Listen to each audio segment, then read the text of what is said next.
Bonjour tout le monde. J'espère que vous allez bien. Je me présente. Je suis Nourdine Billah, expert en accompagnement des investisseurs au Maroc. Alors aujourd'hui, nous avons entamé un sujet très important pour nous les Marocains et pour justement l'attraction des investisseurs directs étrangers ou bien des investisseurs nationaux au Maroc. Grosso modo, en termes aussi du climat des affaires au Maroc et les opportunités qu'elle offre pour justement améliorer son attractivité à l'international. Alors, aujourd'hui, cette présentation va en fait toucher les points suivants. Nous avons commencé par une introduction. Nous avons aussi abordé des chiffres clés concernant l'économie marocaine. Nous avons, dans un troisième volet, abordé l'écosystème d'investissement au Maroc, qui sont les principaux players au niveau du royaume. Aussi, on va aussi parler des efforts du gouvernement en termes de digitalisation, c'est-à-dire comment la digitalisation entamée par le gouvernement marocain va permettre en fait de faciliter ou bien d'améliorer le climat des affaires et en l'occurrence ou bien par conséquence l'attractivité des investissements directs étrangers.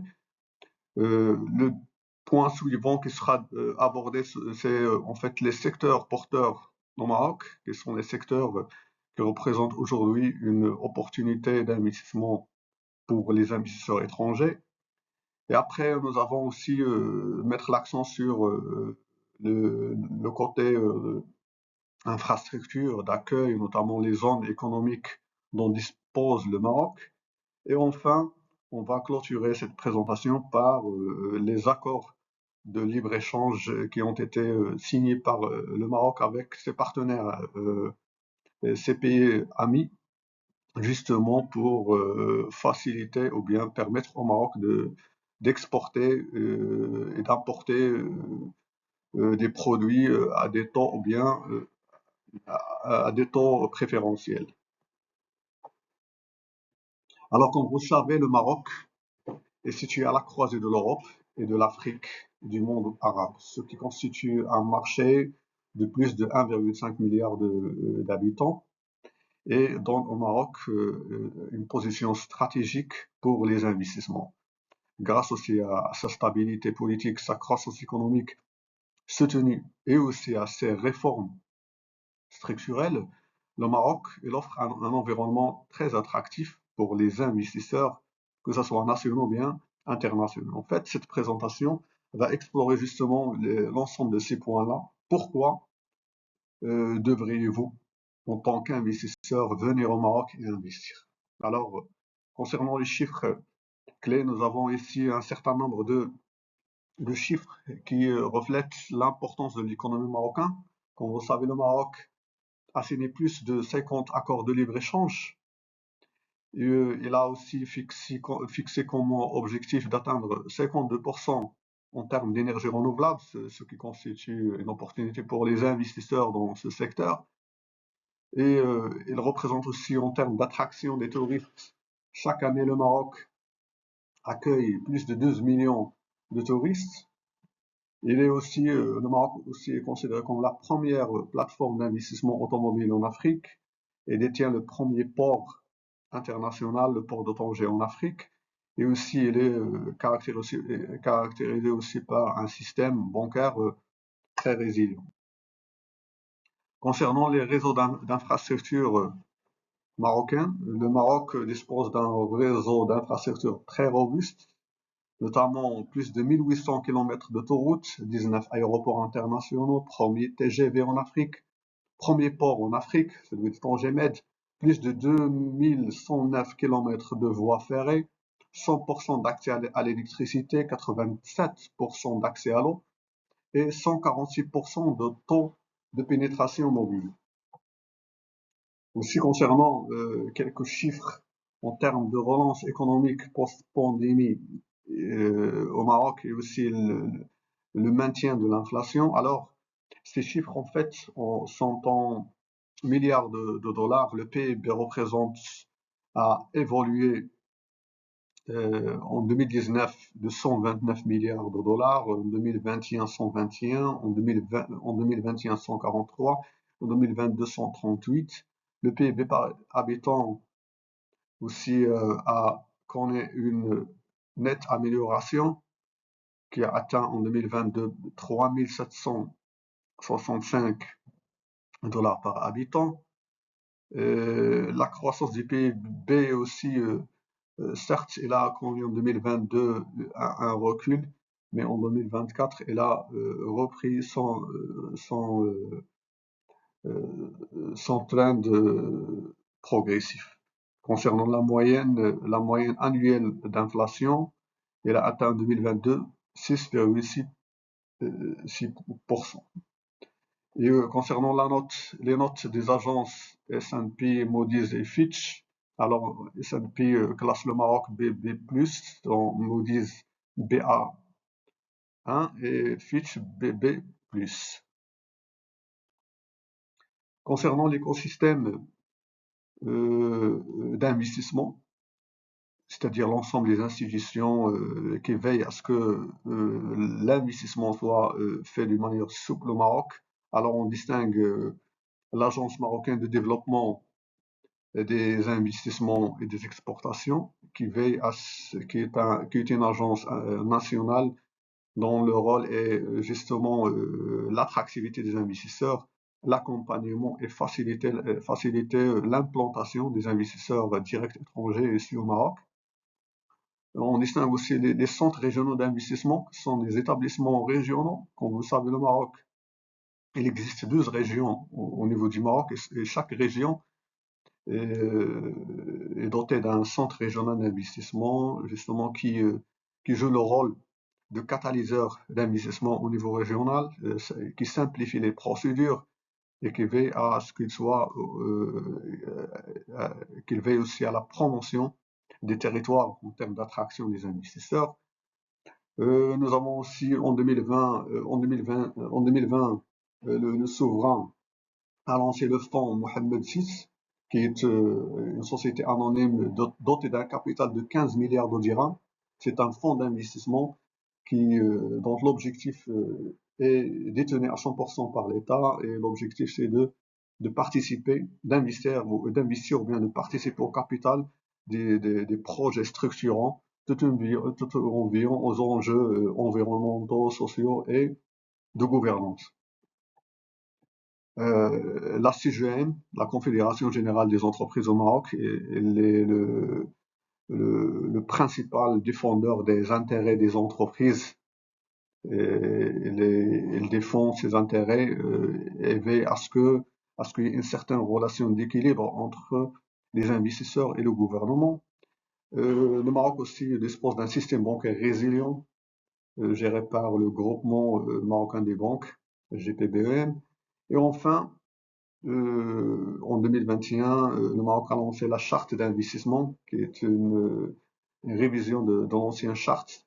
Cette charte, en fait, elle propose un certain nombre d'avantages, de subventions qui peuvent atteindre jusqu'à 30% du montant d'investissement pour les projets structurants et aussi pour les projets portés par les petites et moyennes entreprises. Concernant la digitalisation, alors le Maroc a beaucoup travaillé sur ce volet-là. Il a trop compris que pour justement améliorer le climat des affaires et faciliter les procédures, il faut faire recours à la digitalisation. Alors ici, j'ai choisi 4 principales plateformes qui facilitent l'investissement au Maroc, notamment la plateforme CRI Invest, qui est une plateforme en ligne qui a dématérialisé à 100% l'ensemble des démarches d'investissement. Alors, lorsqu'on dit démarches d'investissement, notamment les permis de construire, les occupations temporaires, la location, la cession des terrains domaniaux appartenant à l'État, les classements touristiques, l'exploitation minière, Donc toutes ces démarches-là et ces procédures sont désormais simplifiées et dématérialisées à 100% à travers la plateforme Stereo Invest. Et les chiffres en parlent. Nous avons les chiffres lancés dernièrement disent que le délai d'investissement pour notamment avoir une procédure auparavant c'était plus de 30 jours, aujourd'hui la plateforme a permis de le réduire à 10 jours. Aussi la deuxième plateforme, c'est la plateforme, le portail des marchés publics, qui est une plateforme qui a permis la simplification des procédures pour l'accès à la commande publique, notamment en termes de transparence, publication, contractualisation, paiement.